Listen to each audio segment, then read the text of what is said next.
ৰাস উৎসৱলৈ মাজত মাত্ৰ কেইটামান দিন আৰু ৰাজ্যৰ প্ৰান্তে প্ৰান্তে চলিছে এতিয়া ৰাস উদযাপনৰ ব্যাপক প্ৰস্তুতি। ৰাস সমিতিসমূহলৈ হিমন্ত বিশ্ব শৰ্মা চৰকাৰৰ উপহাৰ। ৰাজ্যৰ ২০৬৮খন ৰাস কমিটিলৈ আগবঢ়াব সাহায্য। মাজুলীৰ ৬৭খন ৰাসলৈ ৫০,০০০ টকাৰ এককালীন সাহায্য। মুখ্যমন্ত্ৰীৰ পদক্ষেপক আদৰণি মাজুলীবাসীৰ। সত্ৰাধিকাৰ হৰিদেৱ গোস্বামীয়ে ধন্যবাদ জনালে মুখ্যমন্ত্ৰীক। আৰু এই সন্দৰ্ভত মাজুলীৰ পৰা ৰজনীকান্ত বৰদলৈৰ এক প্ৰতিবেদন। নিশ্চয় কৈছা, সত্ৰভূমি মাজুলীত এতিয়া কৃষ্ণ প্ৰেমৰ অমল বন্দনা। অহা ৪, ৫ আৰু ৬ নৱেম্বৰত ৩ দিনীয়াকৈ মাজুলীত উদযাপিত হ'ব ৰাস উৎসৱ। আৰু এই ৰাস উৎসৱ উদযাপনৰ কাৰণে সত্ৰভূমি মাজুলীত দেখা পোৱা গৈছে দুপৰ নিশালৈকে আচলতে ৰাস উৎসৱৰ পূৰ্ণ আখৰা। আৰু এই মুহূৰ্তত মই উপস্থিত আছোঁ মাজুলীৰ ঐতিহ্যমণ্ডিত শ্ৰী শ্ৰী গড়মূৰ সৰু সত্ৰত। আৰু গড়মূৰ সৰু সত্ৰৰ শ্ৰীমন্ত শংকৰদেৱ কৃষ্টি সংঘতো এইবাৰ ৬৬ সংখ্যক ৰাস উৎসৱ উদযাপনৰ কাৰণে প্ৰস্তুতি চলাইছে।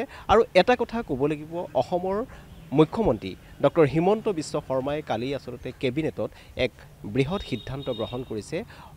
অসমৰ মুঠ ২০৬৮খনকৈ ৰাস মঞ্চলৈ তেখেতে এই ৰাস উদযাপনৰ কাৰণে ২৫,০০০ টকাকৈ যি অনুদান আগবঢ়াইছে।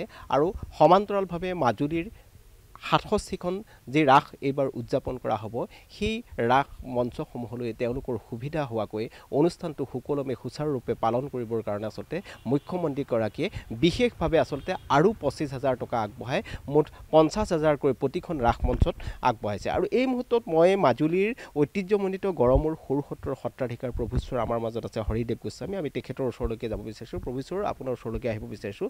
দেখা পোৱা গৈছে মুখ্যমন্ত্ৰীগৰাকীয়ে এক বিশেষ পদক্ষেপ গ্ৰহণ কৰিছে। কালি কেবিনেটত সিদ্ধান্ত গ্ৰহণ হৈছে অসমৰ মুঠ ২০৬৮খনকৈ মঞ্চলৈ ২৫,০০০ টকা অনুদান দিয়াৰ সমান্তৰালভাৱে মাজুলীৰ ৰাস মঞ্চসমূহলৈ ৫০,০০০কৈ টকা তেখেতে অনুদান আগবঢ়াইছে। কি ক'ব? আমি ইতিমধ্যে এই সংবাদ পাই, এক শুভ সংবাদ পাই আমি প্ৰকৃততে আনন্দিত, সন্তোষিত।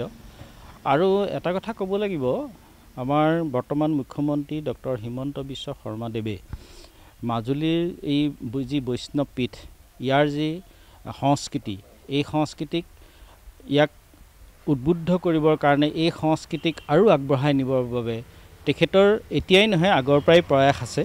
গতিকে তেখেতে এইবাৰ যি ঘোষণা কৰিছে অনুদান এখন মঞ্চলৈ ৫০,০০০কৈ, এই অনুদান এইবাৰেই নহয়, বিগত আমাৰ দিনবিলাকতো তেখেতে সহায় কৰি আহিছে, সাহায্য দি আহিছে, যাতে সুন্দৰভাৱে আমাৰ ৰাসৰ প্ৰত্যেকখন ৰাসৰে যাতে সুন্দৰভাৱে সম্পাদিত হয়, পৰিচালিত হয়, সুন্দৰভাৱে অনুষ্ঠানটো সকলোৱে সুন্দৰভাৱে উপভোগ কৰিব পাৰে, তাৰ কাৰণে তেখেতে সেই আৰ্থিক সাহায্য আগবঢ়াই আহিছে। গতিকে এইবাৰো ঠিক তেনেকৈ আমি এতিয়া সন্তোষিত যে এই বছৰো তেখেতে সুন্দৰকৈ এই ৰাস পৰিচালিত হ'বৰ কাৰণে আৰু কোনো ফালৰ পৰা যাতে অসুবিধা নহয় আৰ্থিকভাৱে, সেইকাৰণে তেখেতে কেবিনেটত যি ৫০,০০০কৈ এই ৬৭খন ৰাস মঞ্চক দিয়াৰ ব্যৱস্থা কৰিলে, এইটো আমাৰ কাৰণে সঁচাকৈ অতি আদৰণীয়।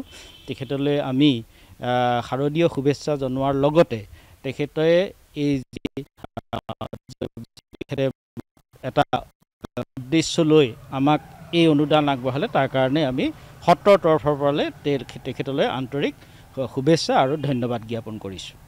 কেনেকুৱা এই ৰাস উৎসৱৰ যি এটা পূৰ্ণ প্ৰস্তুতি চলিছে, আমাৰ সত্ৰটো দেখা পোৱা গৈছে আচলতে খুব পূৰ্ণ উদ্যমেৰে দুপৰ নিশালৈকে ৰাস উৎসৱৰ যি আখৰা চলিছে, আপুনি প্ৰতি নিশাই আচলতে এই ৰাস উৎসৱৰ আখৰাস্থলীত আপুনি উপস্থিত আছে। কেনেধৰণৰ প্ৰস্তুতি? সমগ্ৰ মাজুলীতে কিন্তু দেখা পোৱা গৈছে কৃষ্ণ প্ৰেমৰ অমল বন্দনা।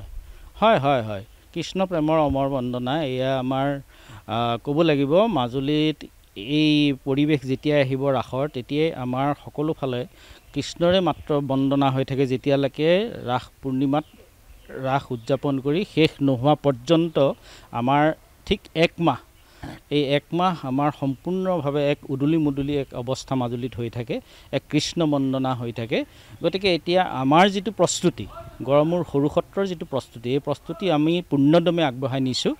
সকলোৱে ইয়াত সুন্দৰভাৱে সহযোগিতা কৰিছে। কিন্তু এটা কথা, বৰ্তমান যিটো আমাৰ অসমৰ জুবিন গাৰ্গ বিয়োগ হোৱাৰ বাবে যি এটা মানে সকলোৰে অন্তৰত এটা দুখৰ আৰু অতি মানে শোক এটা স্তব্ধ এটা ৰূপ এটা আহি পৰিল এই গতিকে আমি ৰাসৰ যিখিনি মৰ্যাদা ৰক্ষা কৰিব লাগে ৰাসৰ যিখিনি আমি ধৰ্মীয় যিখিনি দিশ আমি ৰক্ষা কৰিব লাগে পৰম্পৰাগতভাৱে সেইখিনি আমাৰ সম্পূৰ্ণভাৱে আমি তাক প্ৰদৰ্শন কৰিম বা তাক আমি প্ৰস্তুতি সম্পূৰ্ণ কৰি গৈ থকা হৈছে গতিকে আমাৰ খুব সুন্দৰভাৱে তিনিদিনীয়াকৈ যি আমাৰ ৰাস উদযাপন কৰা হয় প্ৰত্যেক বছৰতে আমি তেনেধৰণে তিনিদিনীয়া ৰাস আমি এবাৰো উদযাপন কৰিব লৈছোঁ কিন্তু অলপ অনাড়ম্বৰভাৱে নিশ্চয়কৈ এয়া আছিল মাজুলীৰ ঐতিহ্যমণ্ডিত শ্ৰী শ্ৰী গড়মূৰ সৰুসত্ৰৰ সত্ৰাধিকাৰ পূজ্যপাত হৰিদেৱ গোস্বামীদেৱ